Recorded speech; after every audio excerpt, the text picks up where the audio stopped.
Everyone hello everyone, welcome to my YouTube channel JEE physics and physical chemistry. तो आज की इस video में हम लोग एक न्यू चैप्टर स्टार्ट कर रहे हैं जो कि 12th जेई का चैप्टर है, करंट इलेक्ट्रिसिटी। तो इस वीडियो में हम लोग बेसिकली करंट इलेक्ट्रिसिटी के सारे कॉन्सेप्ट एंड फॉर्मूला को 100% कवर करेंगे और बेसिकली हम लोग जेई मेंस के पीवाईक्यू भी बहुत सारे कवर करेंगे। तो स्टार्ट करते हैं बेसिकली हम लोग फर्स्ट कॉन्सेप्ट से। करंट इलेक्ट्रिसिटी चैप्टर है, तो फर्स्ट है बेसिकली हमारे पास कि only in case of resistor current follow from the high potential to low potential. Basically हम लोग सबसे पहले रजिस्टर के बारे में समझते हैं। ये आपका रजिस्टर होता है जिसका कि ये साइन है बेसिकली। तो बेसिकली है कि रजिस्टर में आपका करंट जो है फॉलो होता है high potential to low potential. But वहीं बात करें basically in case of battery, देखो second point, in case of battery basically आपका करंट जो है वो हाई पोटेंशियल से लो पोटेंशियल भी जा सकता है या फिर लो पोटेंशियल से हाई पोटेंशियल भी जा सकता है। सो ये आपका मतलब फिक्स नहीं है कि मतलब करंट हाई से लो ही जाएगा। तो बैटरी में आपका दोनों केस हो सकता है पॉसिबल। तो सबसे पहले रजिस्टर के बारे में समझते हैं। तो बेसिकली मान लो ये आपका एक रेजिस्टेंस है जिसका कि मतलब कि एक रजिस्टर में करंट जा रहा है आई, और ये ए पॉइंट है जहाँ की हाई पोटेंशियल है और ये बी पॉइंट है जहाँ की लो पोटेंशियल है।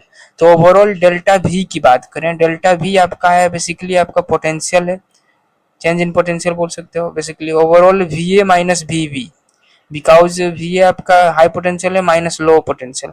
तो ये आपका एक फॉर्मूला निकल के आता है, दैट इज बेसिकली आप 10th में भी तो पढ़े होगे, V is equals to I R. तो वही है बेसिकली। तो delta V is equals to हो गया V A minus V B, that is equals to I into R, जहाँ आई आपका करंट है जो कि रजिस्टर में फॉलो हो रहा है एंड आर आपका रेजिस्टेंस है उस रजिस्टर का। तो एक फॉर्मूला निकल के आता है delta V is equals to I R. और वहीं बात करें एग्जाम्पल से समझ लेते हैं। जिससे देखो आपका एक तरफ मतलब कि 40 वोल्ट दिया हुआ है, 40 वोल्ट, और एक तरफ 10 वोल्ट दिया हुआ है। और मान लो इस रजिस्टर में पूछ रहा है कि करंट कितना मतलब फॉलो होगा। तो overall delta V is equals to I into R है। तो आई इज इक्वल्स टू हो जाएगा डेल्टा वी अपॉन आर। तो बस इसी को हम लोग यहाँ लगाए हैं। ओवरऑल डेल्टा वी हो गया 40 minus 10, that is higher potential minus lower potential, that is, तो अपॉन हो गया आर। तो बेसिकली 30 अपॉन आर हो जाएगा आंसर। वहीं बात करें बैटरी के केस में, तो इन केस ऑफ बैटरी बेसिकली आपका हम बताएं दोनों आपका मतलब हो सकता है केस पॉसिबल। तो जैसे कि एग्जांपल समझते हैं। जैसे देखो ओवरऑल आपका ये बैटरी का मतलब कि साइन है, तो ओवरऑल करंट जा रहा है आई, और ये आपका पॉजिटिव टर्मिनल है, ये आपका निगेटिव टर्मिनल है। तो basically power supply by the battery यहाँ क्या होगा? तो बेसिकली पावर सप्लाई यहाँ होगा आपका प्लस भी इंटू आई, प्लस भी इंटू वाई होगा। और वहीं बात करें बेसिकली इसमें, तो इसमें आपका करंट इस डायरेक्शन में जा रहा है, पॉजिटिव टर्मिनल से निगेटिव टर्मिनल की तरफ जा रहा है। तो इसमें पावर सप्लाई हो गया आपका निगेटिव में भी इंटू वाई। तो बेसिकली इस दोनों में एक मतलब आपको ट्रिक बस याद रखना है कि करंट देखो फर्स्ट में करंट आपका जा रहा है निगेटिव टू पॉजिटिव जा रहा है। तो बस तुमको ये देखना है कि सेकेंड टर्मिनल क्या है, सेकेंड टर्मिनल पॉजिटिव है, तो ओवरऑल पावर सप्लाई पॉजिटिव में भी आई होगा। और वहीं बात करें करंट यदि जा रहा है सेकेंड नंबर में पॉजिटिव से निगेटिव, तो बस देखो लास्ट में मतलब लास्ट टर्मिनल क्या है, निगेटिव है, तो ओवरऑल पावर सप्लाई हो जाएगा माइनस में भी इंटू आई। तो ये एक ट्रिक से भी आप याद कर सकते हो इसको। नाउ आगे बात करते हैं 5 नंबर। देखो कंसेप्ट है बेसिकली आपका ये जो रजिस्टर है इसके अंदर मतलब मान लो करंट आई जा रहा है, तो इसमें बेसिकली आपका पोटेंशियल ड्रॉप होता है, वही है delta V, that is equals to I into R. Now 6 number समझते हैं बेसिकली। तो देखो ये एक रजिस्टर दिया हुआ है जिसमें करंट आई फॉलो हो रहा है। तो बेसिकली पावर डिसिपेटेड क्या होगा? Power dissipated by the register, तो ओवरऑल यहाँ हो जाएगा वी स्क्वायर बाई आर या फिर आई स्क्वायर आर भी इसको लिखते हैं। और वहीं हीट की बात करें तो हीट होता है आपका आई स्क्वायर आर इंटू टी, मतलब कि टी से बस मल्टीप्लाई हो जाता है बेसिकली। तो ये हो जाएगा आपका पावर सब dissipated, that is I square R और वी स्क्वायर बाई आर, और हीट हो जाएगा I square R into T. वहीं 6 नंबर बात करते हैं बेसिकली। देखो ओवरऑल आपका मान लो एक एमीटर दिया हुआ है जिसमें कि 10 एम्पियर का करंट जा रहा है, फॉलो कर रहा है। तो यदि आपका आइडियल दिया हुआ है मीटर, तो रेजिस्टेंस क्या होगा? 0 होगा। और तो इसका रीडिंग क्या होगा? रीडिंग ऑफ एमीटर 10 एम्पियर ही होगा। और वही बात करें बेसिकली आपको मान लो दिया हुआ है वोल्ट मीटर, तो वोल्ट मीटर है, ये ए टर्मिनल है और ये बी टर्मिनल है। ओवरऑल आइडियल वोल्ट मीटर है, तो रेजिस्टेंस क्या होता है, इनफाइनाइट होता है। तो रीडिंग हो जाएगा इसमें V A minus V B का मैग्नीट्यूड। तो ये भी मतलब क्वेश्चन में बेसिकली ज़्यादा यूज होता है ये सब ट्रिक। आगे बात करते हैं बेसिकली 8 नंबर, काफ़ी मतलब इम्पोर्टेंट है, जेईई मेंस में हर साल इसमें सवाल आता है, फंसाने वाला सवाल। बेसिकली ये क्या है, तो देखो बेसिकली जैसे क्वेश्चन से समझते हैं। जैसे आपको दे देगा बेसिकली यहाँ से एक रजिस्टर है 10 ओम का, और फिर एक 10 ओम का इधर है रजिस्टर, और फिर 10 ओम का इधर है रजिस्टर, मतलब कि 3 रजिस्टर दिया हुआ इस टाइप से, और 2 बैटरी लगा हुआ है इसमें 20 वोल्ट का और एक 40 वोल्ट का। और बेसिकली इसमें हमको फाइंड करना है बेसिकली, ये देखो फाइंड एक्स, दैट इज इस मतलब कि यहाँ का पोटेंशियल ओवरऑल फाइंड करना है। तो इस टाइप के क्वेश्चन में बस करना क्या होता है, देखो कॉन्सेप्ट क्या है, to find the current in any complicated circuit, मतलब कि कोई भी कॉम्प्लिकेटेड सर्किट दिया हो उसमें आपको करंट फाइंड करना हो, तो बस सबसे फर्स्ट याद रखना है कि कहीं भी जीरो पोटेंशियल एज्यूम कर लो, मतलब कि किसी भी पॉइंट पर आप जीरो पहले एज्यूम कर लो। जैसे मान लो ये आपको दिया हुआ है, एग्जांपल से समझते हैं। जैसे यहाँ पर एक बैटरी है और ये ए टर्मिनल है, ये बी है, यहाँ हम देख रहे हैं। तो ओवरऑल यहाँ मान लें यदि यदि ये आपको दिया हुआ है कि ये जो बैटरी है डेट इज 40 वोल्ट का है, तो बेसिकली क्या बोलें कि कहीं भी जीरो मान लो। तो मान लेते हैं कि ए पॉइंट पर हम माने हैं कि जीरो है, तो ए पॉइंट पर जीरो है तो इधर 40 होगा, क्योंकि वी बी माइनस वी है तो ओवरऑल 40 ही होना चाहिए ना। और वहीं सेकेंड पॉइंट की बात करें तो इफ फंसे, मतलब कहीं मान लो आप क्वेश्चन में फंस गया कि अब क्या कैसे सॉल्व करें, तो वहाँ एक्स एंड वाई मान के आप सॉल्व कर सकते हो। और थर्ड नंबर जंक्शन लो आपको लगाना है। तो ये तीनों का हम लोग यूज देखते हैं इस क्वेश्चन से। तो देखो बेसिकली ये क्वेश्चन है जिसमें कि आपको मान लो एक्स निकालना है, तो बस करना क्या है, मान लो इस पॉइंट पर जीरो, यहाँ पर जिसे यहाँ पर लिखे हैं, यहाँ यदि जीरो मान लेते हैं, बोले ना सेकेंड मतलब फर्स्ट पॉइंट की कहीं भी जीरो मान लो, तो मान लो यहाँ जीरो मान लेते हैं, 0 वोल्ट है। तो ओवरऑल यहाँ क्या होगा, तो बैटरी तो 20 वोल्ट है तो ओवरऑल ये 20 होगा। अब ये 20 हो गया और ओवरऑल बैटरी आपको दिया हुआ है 40 वोल्ट, तो ये हो जाएगा 60, क्योंकि 60 माइनस 20 40 होता है।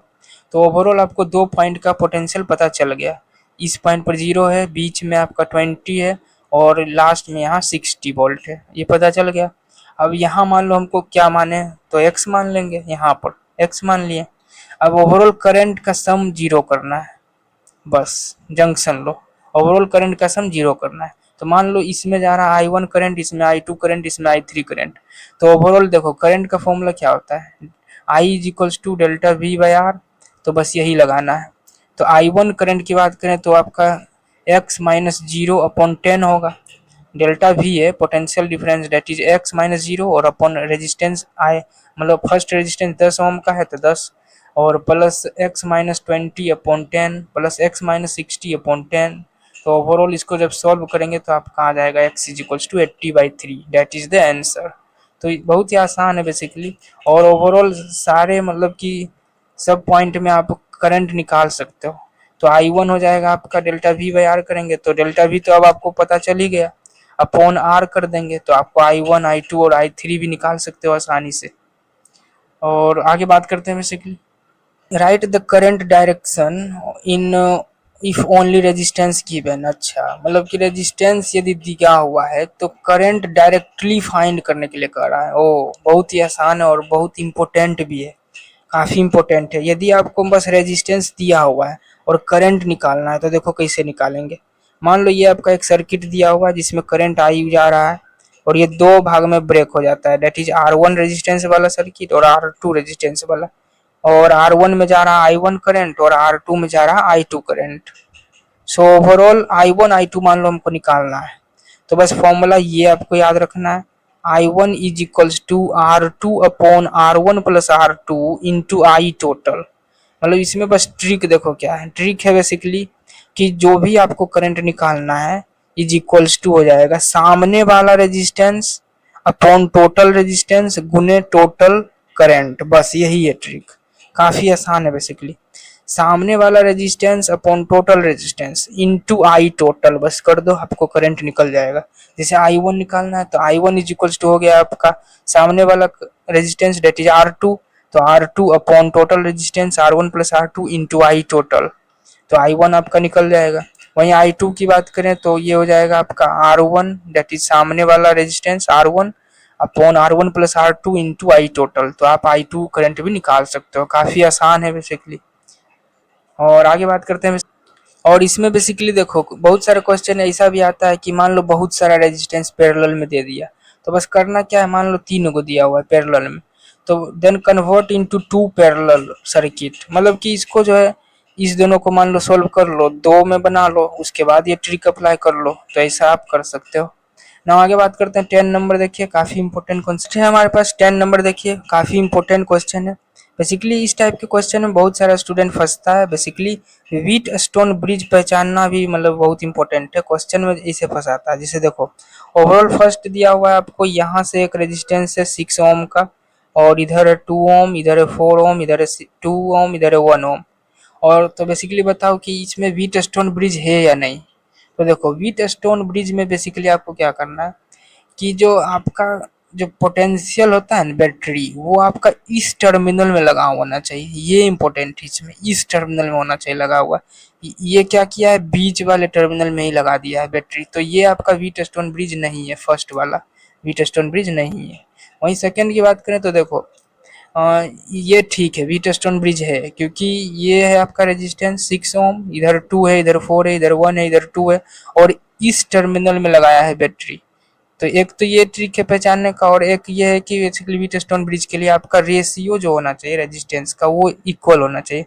तो जैसे देखो 2/4 ऊपर वाला ये आ गया 1/2, और नीचे वाला भी देखें तो 1/2 है, मतलब कि ये आपका रेशियो इक्वल है। डेट इज द ओवरऑल बीच वाला जो है रिमूव कर देते हैं इन केस ऑफ व्हीटस्टोन ब्रिज, तो ये आपका व्हीटस्टोन ब्रिज है। तो ऐसे मतलब फंसा सकता है क्वेश्चन में, याद रखना है ना। हम लोग अगला कॉन्सेप्ट समझते हैं मीटर ब्रिज के बारे में। काफी इंपॉर्टेंट है, इस पर भी जेईई मेंस में आया हुआ क्वेश्चन है, बेसिकली 2025 में भी आया क्वेश्चन इस पर। तो मीटर ब्रिज का क्या कॉन्सेप्ट है, देखो मीटर ब्रिज का मतलब मेन मतलब इंपॉर्टेंस है कि use to find the unknown resistance, basically unknown resistance find करने के लिए यूज करते हैं। And this concept is also based on Wheatstone bridge, मतलब व्हीटस्टोन ब्रिज का जो कॉन्सेप्ट है उसी पर बेस्ड होता है मीटर ब्रिज। तो इसको समझते हैं। बेसिकली देखो ओवरऑल मान लो आपको ये दिया हुआ है यूनिफॉर्म रड है जिसका लेंथ L है और रेजिस्टेंस R है, और ये X डिस्टेंस यहाँ तक आता है। ओवरऑल रड है ये बीच वाला, और ये X डिस्टेंस है, और ये आपका overall length L minus X distance है यहाँ से यहाँ तक। और ये आप बेसिकली एक बैटरी लगा दिए जिसका पोटेंशियल E है, और यहाँ R1 रेजिस्टेंस है, इधर R2 रेजिस्टेंस है, और बीच में एक G जो है ये आपका गैल्वेनोमीटर है बेसिकली।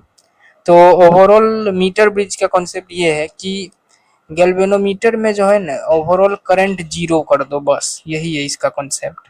तो इस केस में आपका क्या होगा कि R1/R2 is equals to basically X/L-X, ये मेन कॉन्सेप्ट। बेसिकली यही कॉन्सेप्ट है कि रेशियो बराबर कर दो, मतलब R1/R2 ये ratio that is equals to X/L-X। तो बस ये आपको याद रखना, इसी से सारा क्वेश्चन सॉल्व हो जाएगा। और वहीं बात करें मोस्ट ऑफ द क्वेश्चन में हम लोग L 100 सेंटीमीटर मान के चलते हैं यदि क्वेश्चन में ना दिया हो तो। और बेसिकली आगे बात करते हैं, उससे पहले समझो बेसिकली ऊपर भी बताए थे पावर का main formula I²R is equals to V²/R भी इसको बोलते हैं। और बेसिकली बात करें तो आइडियल एमीटर में रेजिस्टेंस आपका 0 होता है, और आइडियल वोल्ट मीटर की बात करें तो रेजिस्टेंस इनफाइनाइट होता है। तो असर्शन रीजन में यहाँ से भी क्वेश्चन आ सकता है। तो आगे बात करते हैं मीटर ब्रिज में 12th नंबर। देखिए ओवरऑल मान लो एग्जांपल समझते हैं, ये आपका R रेजिस्टेंस है, ये 2R रेजिस्टेंस है, ये 3R रेजिस्टेंस है, और तीनों को हम लोग एक सीरीज में लगाए हैं जहाँ की करंट I फॉलो हो रहा है।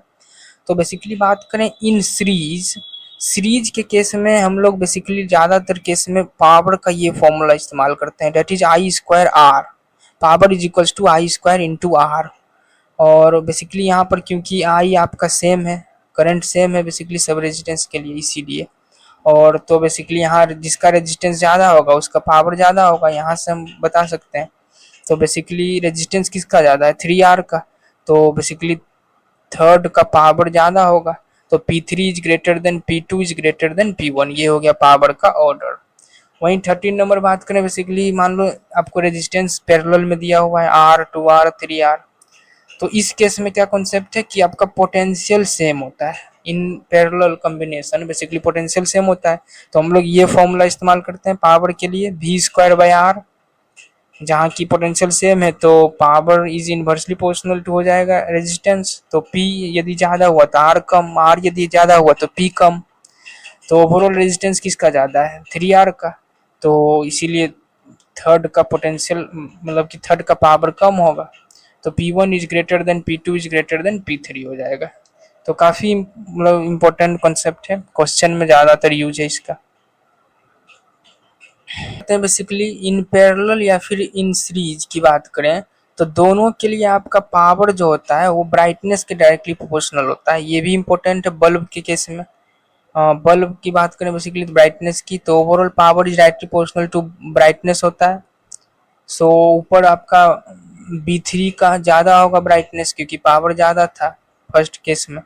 और वहीं बात करें बेसिकली 13 नंबर, देखो कॉन्सेप्ट, जैसे मान लो आपको एक दिया हुआ है बल्ब टाइप का जिसका कि 10 मतलब 100 वाट दिया हुआ है पावर और 220 वोल्ट दिया हुआ है, तो ये जो दिया हुआ रहता है ना क्वेश्चन में, ये जो होता है बेसिकली रेटेड वोल्टेज होता है, ये जो दिया हुआ है 220 वोल्ट ये आपका रेटेड वोल्टेज है, और जो पावर दिया हुआ है डेट इज रेटेड पावर है, ये इम्पोर्टेंट है। तो इसमें एक कंसेप्ट यही है कि आपको जब भी मतलब बल्ब का क्वेश्चन हो न, तो बल्ब जब भी दिया हो तो उसको पहले रेजिस्टेंस मतलब कि फाइंड कर लो, और उसके बाद जो है पावर फाइंड आप कर सकते हो फॉर्मूला लगा के। तो बस रेजिस्टेंस फाइंड करना सबसे पहला कॉन्सेप्ट है। तो देखो पावर क्या होता है, V²/R होता है, और रेजिस्टेंस क्या होता है, रेजिस्टेंस इज इक्वल हो जाएगा आपका V²/P। तो इसको लगाओ, यूज करो, और आप क्योंकि आपको दिया हुआ है वोल्टेज दिया हुआ है पावर दिया हुआ है तो रेजिस्टेंस निकाल सकते हैं, और रेजिस्टेंस एक बार आ गया तो पावर तो निकाल ही लेंगे, ऊपर फॉर्मूला बता ही दिए। सो आगे बात करते हैं बेसिकली। सो देखो 14 नंबर थ्योरम क्या है, देखो मैक्सिमम पावर थ्योरम में बेसिकली आपको याद रखना है कि मान लो ये आपका रेजिस्टेंस है और ये आपका मतलब बैटरी है लगा हुआ, आई करंट फॉलो हो रहा है, तो basically I is equals to, और बेसिकली इस बैटरी का स्मॉल रेजिस्टेंस है, अपना रेजिस्टेंस है, दैट इज स्मॉल आर मान लो, तो आई इज इक्वल्स टू हो जाता है V/R प्लस आर, तो बेसिकली यही मेन फॉर्मूला है। और फॉर मैक्सिमम पावर थ्योरम के लिए R is equals to R हो जाता है, ये कॉन्सेप्ट है इसका। आगे बात करते हैं बेसिकली, आगे बेसिकली बहुत ही इंपॉर्टेंट टॉपिक है KVL। बेसिकली इसको हम लोग क्रिचॉप्स वोल्टेज लॉ कहते हैं, KVL बहुत यूज है, जेईई मेंस के क्वेश्चन डायरेक्ट यहाँ से आता है। तो बेसिकली इसका ट्रिक है बेसिकली जो कि आपको याद रखना है। तो KVL के क्वेश्चन में जो है बेसिकली सबसे पहले आपको पॉजिटिव और निगेटिव इन बैटरी और रजिस्टर आपको लिखना है, right positive and negative in battery and register, ये आपको लिखना है। सेकेंड पॉइंट है बेसिकली कि इन अ लूप करंट की डायरेक्शन में मूव करते चलो, मतलब कोई भी आपको एक लूप टाइप का दिया हुआ है तो करंट के डायरेक्शन में मूव करना है। एंड थर्ड पॉइंट है कि पोटेंशियल अकॉर्डिंग टू साइन हम लोग लिखेंगे, मतलब जिस साइन से बाहर निकलेंगे उसी का साइन हम लोग लिखेंगे। तो ये क्या है हम लोग आइए क्वेश्चन से समझते हैं। तो देखो सबसे पहले ये, तो KVL में बेसिकली जो भी कॉन्सेप्ट है इसको आइए हम लोग एक एक करके समझते हैं। तो सबसे पहले हम लोग बैटरी के केस में समझते हैं। तो देखो बैटरी में करना क्या है, बैटरी के केस में बस एक ही कॉन्सेप्ट है कि करंट किसी भी डायरेक्शन में जाए, बड़ा जो टर्मिनल है उस डायरेक्शन में पॉजिटिव लिखो, और छोटा जो टर्मिनल है वहाँ निगेटिव लिखो। तो ये बड़ा है पॉजिटिव लिख दिए, यहाँ निगेटिव लिख दिए, यहाँ पॉजिटिव यहाँ निगेटिव, यहाँ निगेटिव यहाँ पॉजिटिव, यहाँ निगेटिव यहाँ पॉजिटिव। तो अभी हम बेसिकली बस साइन के बारे में बात कर रहे हैं तो ऐसे लिख लेंगे। और वहीं रजिस्टर की बात करें तो रजिस्टर के केस में देखो इसमें कॉन्सेप्ट क्या है कि यदि आपका करंट जिस डायरेक्शन में जाए और ये आपको रेजिस्टेंस दिया हुआ है, तो करंट यदि इन जिस डायरेक्शन में करेगा इन, वहाँ पॉजिटिव लिखेंगे, और करंट आउट जो होगा वहाँ निगेटिव लिखेंगे। तो देखो करंट इन किया यहाँ पॉजिटिव, करंट आउट यहाँ निगेटिव। और इस केस में मान लो लेफ्ट डायरेक्शन में करंट जा रहा है तो करंट इन किया यहाँ पॉजिटिव, करंट आउट यहाँ निगेटिव, तो बेसिकली ये फिक्स है। But in case of battery आपका दोनों डायरेक्शन हो सकता है, लेकिन आपको रेजिस्टेंस के लिए फिक्स है, ये आपको याद रखना है। अब इसका यूज हम समझते हैं क्वेश्चन से। बहुत आसान है, टफ बिल्कुल भी नहीं है केवीएल। तो देखो 16 नंबर क्वेश्चन से हम समझते हैं। जैसे आपको दिया हुआ है एक R1 रेजिस्टेंस है, R2 रेजिस्टेंस है, R3 रेजिस्टेंस है, 3 रेजिस्टेंस है और V1 एंड V2 आपको पोटेंशियल दिया हुआ है एज ए बैटरी। तो बस देखो सबसे पहले जो है इसका डायरेक्शन मतलब लिखना, साइन लिखना मतलब इम्पोर्टेंट है। तो ऊपर बता ही दिए हैं बैटरी और रेजिस्टेंस के बारे में। तो देखो सबसे पहले रेजिस्टेंस है, करंट इधर जा रहा है, ए पॉइंट को देखो तो करंट राइट डायरेक्शन में जा रहा है, तो इन करेगा तो क्या लिखेंगे पॉजिटिव, आउट निगेटिव लिख दिए। अब बैटरी, बैटरी में ये छोटा टर्मिनल है तो माइनस, यहाँ प्लस, और वहीं रजिस्टर है तो रजिस्टर में इन किया, यहाँ पॉजिटिव, यहाँ बाहर गया तो निगेटिव।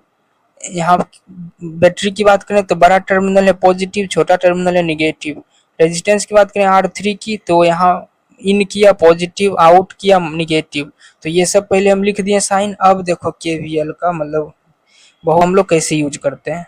तो बस केवीएल में करना कुछ नहीं, ओवरऑल जो होगा पोटेंशियल बस आपको देखो लिखना है, बस भी को आपको लिखना है, डेल्टा भी को। तो पोटेंशियल एट ए मान लो वी ए है तो वी ए लिख दिए। अब जहाँ से मतलब निकले हैं लास्ट साइन क्या है निगेटिव है, तो यहाँ निगेटिव लिखेंगे, माइनस आई इंटू R1 ये हो गया भी। अब वही बात करें आगे हम बैटरी पर, तो बैटरी का आपका हो गया प्लस V1। फिर आ गए R2 पर तो इसका भी हो जाएगा आई इंटू R2, और माइनस के साथ निकले हैं तो माइनस यहाँ लिख दिए। वहीं V2 है फिर तो यहाँ V2 हो जाएगा, माइनस के साथ निकले हैं तो माइनस लिख दिए। वहीं R3 है रेजिस्टेंस तो I इंटू R3 हो गया भी, मतलब पोटेंशियल I इंटू R3 हो गया, और माइनस के साथ आउट हुए हैं तो माइनस लिख दिए। और that is equals to last में क्या है बी पॉइंट है तो that is equals to V B हो गया, पोटेंशियल एट बी। तो बस इतना लिख दो, V A minus V B आप सॉल्व करके निकाल सकते हो, काफ़ी आसान है। यही है किरचॉफ्स वोल्टेज लॉ, बहुत ही आसान है। और इसको देखो क्वेश्चन से बताएंगे और भी बहुत आसानी से समझ आएगा। जैसे देखिए यहाँ पर क्वेश्चन बेसिकली समझते हैं इस कॉन्सेप्ट को। जैसे देखो ये आपका 20 वोल्ट दिया हुआ है बैटरी, और ये आपका 10 ओम का रेजिस्टेंस है, इधर आपका 15 ओम का रेजिस्टेंस है, इधर 30 वोल्ट का बैटरी है। तो सबसे पहला पॉइंट क्या बताएं, साइन लिखो। तो कोई भी पॉइंट को पकड़ लो, मान लो ए पॉइंट से हमको साइन लिखना है, इस डायरेक्शन में चलते चलो। तो यहाँ क्या है छोटा पोटेंशियल तो माइनस, यहाँ मतलब बड़ा टर्मिनल है तो प्लस, इन किए पॉजिटिव रेजिस्टेंस में, आउट किए निगेटिव, और ऊपर गए यहाँ इन किए तो पॉजिटिव, आउट माइनस, और यहाँ छोटा टर्मिनल है माइनस, यहाँ प्लस लिख दिया साइन। अब देखो करना क्या के वी ना इसका सॉल्यूशन देखें बेसिकली, तो यहाँ केवीएल लगाएंगे। तो ओवरऑल ए पॉइंट से शुरू करते हैं तो वी ए हो जाएगा पोटेंशियल, और आगे बढ़ेंगे बेसिकली इस डायरेक्शन में, प्लस से निकले हैं तो प्लस 30, और फिर माइनस से निकले हैं रेजिस्टेंस के लिए तो माइनस आई इंटू आर करेंगे तो 15 आई हो जाएगा। और फिर ऊपर जाएंगे तो माइनस के साथ निकले हैं तो माइनस 10 आई, और फिर ओवरऑल पोटेंशियल इसका प्लस में 20 that is equals to V A. तो वी ए कैंसिल, ओवरऑल यहाँ से आई आप निकाल सकते हो। काफ़ी आसान है बेसिकली, बहुत ही आसान है केवीएल लगाना। ना हम लोग नेक्स्ट कॉन्सेप्ट पढ़ते हैं, बहुत ही इंपॉर्टेंट है, ग्रुपिंग ऑफ सेल। 19 नंबर देखिए, इस पर बेसिकली जेईई मेंस 2022 में क्वेश्चन भी आया है। ग्रुपिंग ऑफ सेल में बेसिकली आपको याद रखना है, जैसे मान लो आपको कुछ मतलब बैटरी दिया हुआ है और रेजिस्टेंस दिया हुआ है, दोनों एक साथ मतलब पैरेलल में कनेक्टेड है। मान लो R1 रेजिस्टेंस है, R2 रेजिस्टेंस है, R3 रेजिस्टेंस है, E1 potential, E2 potential, E3 potential है। इस टाइप के क्वेश्चन जब भी दिखेगा PYQ में, तो बस करना क्या है, पैरेलल कॉम्बिनेशन का लगाएंगे फॉर्मूला इसमें। तो मेन इसमें फॉर्मूला जो निकल के आता है वो ये आता है कि ओवरऑल ई इक्विवेलेंट, देखो ई इक्विवेलेंट बस करना क्या है आपको, E1 upon R1 plus E2 upon R2 plus E3 upon R3 upon 1 upon R1 plus 1 upon R2 plus 1 upon R3, बस यही कॉन्सेप्ट लगाना है। मतलब कि बस वही है पैरेलल ऊपर वाला, मतलब देखो ई इक्विवेलेंट मतलब वही पोटेंशियल जो होगा, final equivalent potential is equals to हो जाएगा आपका V1 पोटेंशियल जो बैटरी का है अपॉन R1 रेजिस्टेंस का, जो फर्स्ट रेजिस्टेंस का रेजिस्टेंस है, plus V2 upon R2 plus V3 upon R3, और overall upon 1 upon R1 plus 1 upon R2 plus 1 upon R3। तो बस इस कॉन्सेप्ट को हम लगाएंगे और क्वेश्चन सॉल्व कर सकते हैं। तो काफी पढ़े, देखो जेईई मेंस 2023 में उस पर कॉन्सेप्ट पर कैसे क्वेश्चन आया था। तो बेसिकली जैसे क्वेश्चन है आपको 10 वोल्ट 30 वोल्ट 50 वोल्ट दे दिया बैटरी और इसके साथ आपको रजिस्टर है 2 ओम 4 ओम और 4 ओम, इसको देख रहे हैं हम लोग। तो बेसिकली इस टाइप के क्वेश्चन में करना क्या होता है, सबसे पहले जो है एक जगह मतलब एक पॉइंट पर जीरो पोटेंशियल मान लो, तो ये यदि जीरो है तो ये सेम वायर में पोटेंशियल सेम होता है, तो इधर भी जीरो होगा। और वहीं इस टाइप इस तरफ मान ले तो मान लो इस तरफ कुछ नहीं पता है तो एक्स मान लेते हैं, तो एक्स पोटेंशियल हो गया, यहाँ भी एक्स हो गया, यहाँ भी एक्स हो गया। तो बस वही फॉर्मूला लगाएंगे जो ऊपर हम लोग पढ़े हैं, और दैट इज डेल्टा वी मतलब V A minus V B मतलब नेट जो पोटेंशियल है V equivalent that is equals to हो जाएगा आपका, क्या बताए थे, V one upon R one. यहाँ पर देखो V one upon R one, basically हम लोग ऊपर पढ़े ना कि v equivalent is equals to v1 upon r1 plus v2 upon r2 plus v3 upon r3 upon overall 1 upon r1 plus 1 upon r2 plus 1 upon r3। यहाँ पर जो देखो हम लोग पढ़ रहे हैं वही कॉन्सेप्ट लगा रहे हैं, ये जो पढ़े हैं काफी इंपॉर्टेंट है, डायरेक्ट जेईई मेंस में आया है क्वेश्चन, तो बस देखो उसी को हम लोग लगा रहे हैं। तो उसका यूज करेंगे बेसिकली, तो वहाँ हो जाएगा आपका 10 upon 2 plus 30 upon 4 plus 50 upon 4 upon 1 upon r1 that is 1/2 plus 1/4 plus 1/4। तो ओवरऑल इसको सोल्व करेंगे तो आ जाएगा 25, दैट इज आंसर। तो यही कॉन्सेप्ट है, बेसिकली डायरेक्ट इस टाइप के क्वेश्चन सोल्व कर सकते हैं इस टाइप से। ना हम लोग आगे बात करते हैं, बेसिकली बहुत ही इंपॉर्टेंट कॉन्सेप्ट है, बेसिकली बहुत सारे क्वेश्चन इस पर आया हुआ है, जेईई मेंस का मतलब दिल है भाई सब, बहुत इंपॉर्टेंट क्वेश्चन है। बेसिकली पैरेलल कॉम्बिनेशन और व्हीट स्टोन ब्रिज में बहुत मतलब फंसाता है क्वेश्चन जेईई मेंस में। तो बेसिकली तुमको बस याद रखना है कि ये तीन रेजिस्टेंस यदि दिया हुआ है, ये R1 R2 R3, और एक वायर जो है यहाँ से कनेक्टेड है इसके बीच में और यहाँ से कनेक्टेड है इसके बीच में, मतलब इस टाइप का कभी भी डायग्राम आपको दिख गया क्वेश्चन में तो समझ लो ये आपका पैरेलल कॉम्बिनेशन ही होगा 100%, जिसको कि हम लिख सकते हैं इस टाइप से, ये हो गया R1, ये हो गया R2, ये हो गया R3, तीनों पैरेलल कॉम्बिनेशन में। तो ये हो गया आपका इसका मतलब। और 29 नंबर वहीं देखें तो इस टाइप से भी आता है क्वेश्चन कि एक रेजिस्टेंस यहाँ है, एक रेजिस्टेंस यहाँ है, एक रेजिस्टेंस यहाँ है, मतलब ओवरऑल आपको 5 रेजिस्टेंस दिया हुआ है और इस दोनों के बीच में ये रेजिस्टेंस है और इस दोनों के बीच में ये रेजिस्टेंस है। वहाँ क्या था कि सिर्फ सिंपल वायर था, प्लेन वायर था, लेकिन यहाँ इसके बीच में रेजिस्टेंस भी है। तो इस टाइप के डायग्राम को हम लोग बोलते हैं व्हीट स्टोन ब्रिज डायग्राम। इसको बेसिकली हम इस टाइप से बनाते हैं, हाँ इस टाइप से, और इसको बेसिकली आप बना भी सकते हो यहाँ पॉइंट को आप एज्यूम करके। तो बेसिकली इस टाइप के डायग्राम जब भी आया तो ये आपका व्हीट स्टोन ब्रिज ही होगा। तो ये आपको बहुत इंपॉर्टेंट है, दोनों में डिफरेंस याद रखना है। सो आज के इस वीडियो में हम लोग इतना ही कॉन्सेप्ट कवर करते हैं, तो और जो भी बचा हुआ कॉन्सेप्ट है हमारे पास सारे मतलब बेसिक डिफिनीशंस हैं करंट इलेक्ट्रिसिटी के, जो कि आप लोग 10th में भी पढ़ते हो, वो सब है बेसिकली। और देख सकते हो ड्रिफ्ट वेलोसिटी और जो भी है resistance, conductivity, resistance, mean free path, dependency हो गया रेजिस्टेंस रेजिस्टिविटी का, और बहुत सारा जेईई मेंस का PYQ। तो ये सब हम लोग टॉपिक जो भी है नेक्स्ट वीडियो में हम लोग पार्ट 2 में कवर करेंगे। तो मिलते हैं हम लोग नेक्स्ट वीडियो में, आज के लिए इतना ही रखते हैं। Thanks everyone.